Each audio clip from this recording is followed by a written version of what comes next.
Hi, it's 6 minutes after 12 on 9/6/2016, or it's 9/7/2016. I'm at the National Weather Service website. I'm going to make this loop so we can see the radar moving, which is what I'm looking at right now. And I wanted to show you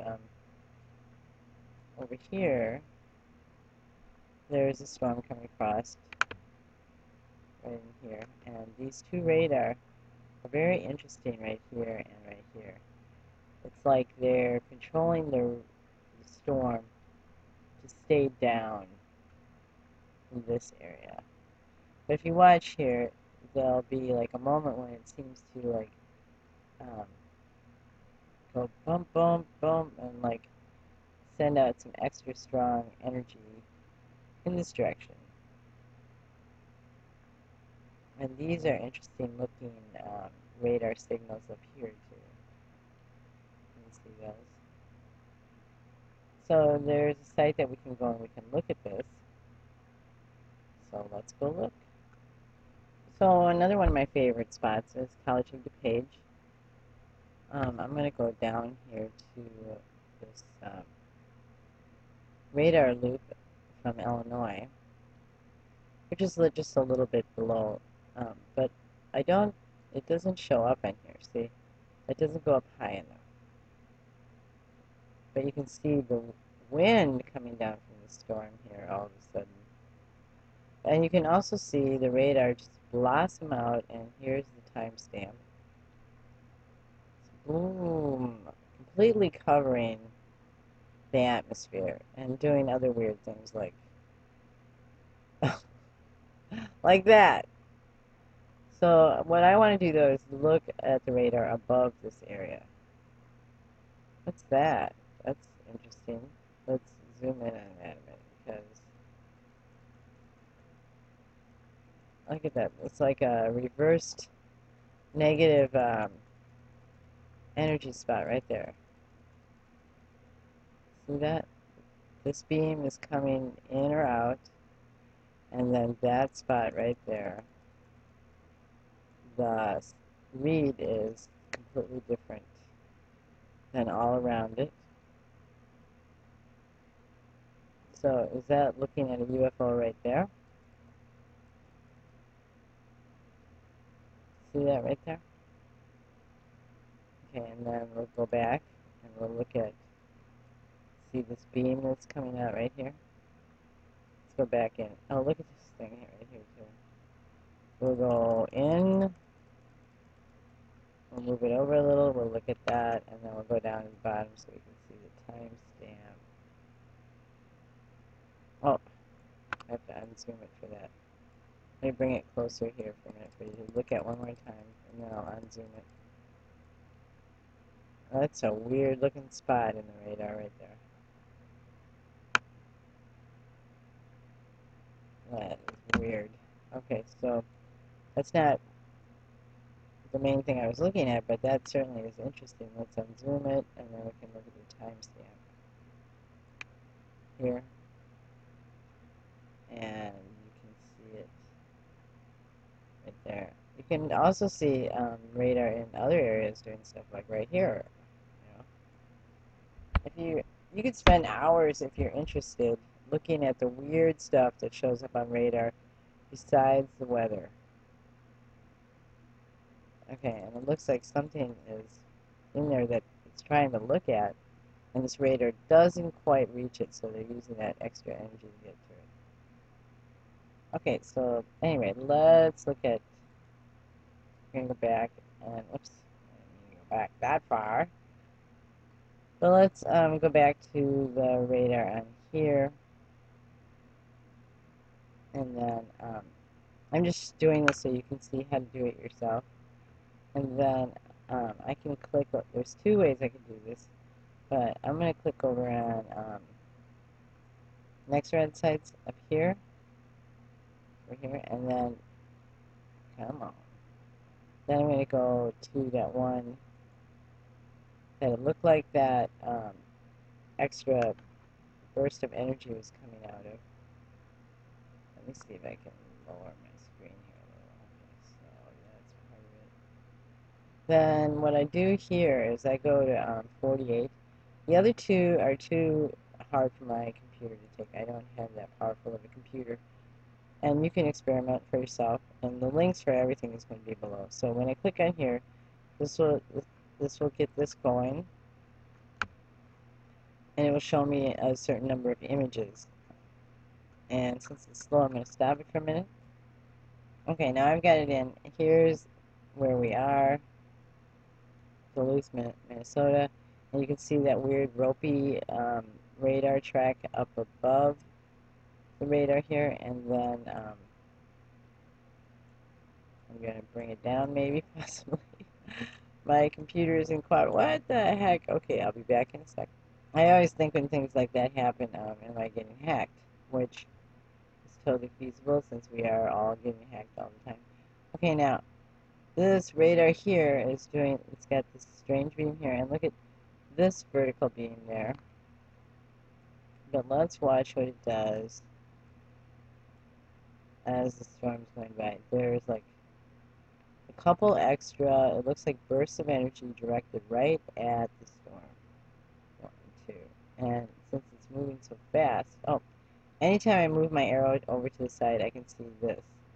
It brings it up, which is really nice, except I don't want to see it right now. I want it to just simply move up here so I can slow this down just a little. So you can slow it down by looking up here. Just moving the arrow a little. Okay, so now you see it. There's a little piece of it. Oh, maybe I waited too long. 1, 2, yeah, there we go. You can see the extra, like,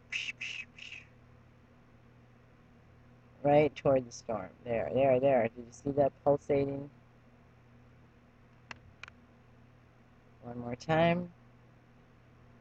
Bum, bum, bum, bum, bum. It's like, you see what it's like. I don't have to tell you what it's like. Okay, now if you go over to the side on here, come on. Oh, I don't know what. It's really hot here today, and so my computer is running ridiculously slow. I want to show it to you though. Here. Lots of times I look at this one, storm relativity and velocity. I like the contrast on it.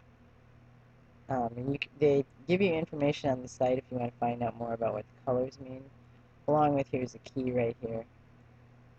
But on this particular time, it's more difficult to see what I was talking about. It's not showing up on here very well.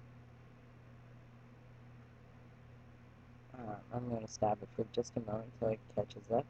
Here we go. And maybe you can, but I find that the color is harder to read for what I'm trying to show you, except for maybe that last one. But there's a lot of other options over on this side.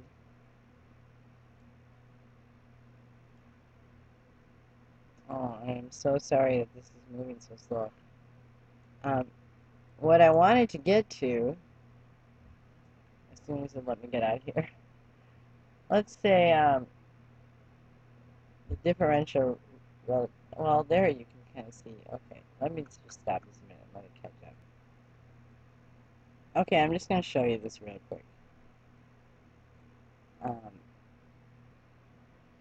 Okay, you can see it flashing and flipping now pretty rapidly, which could mean a couple different things.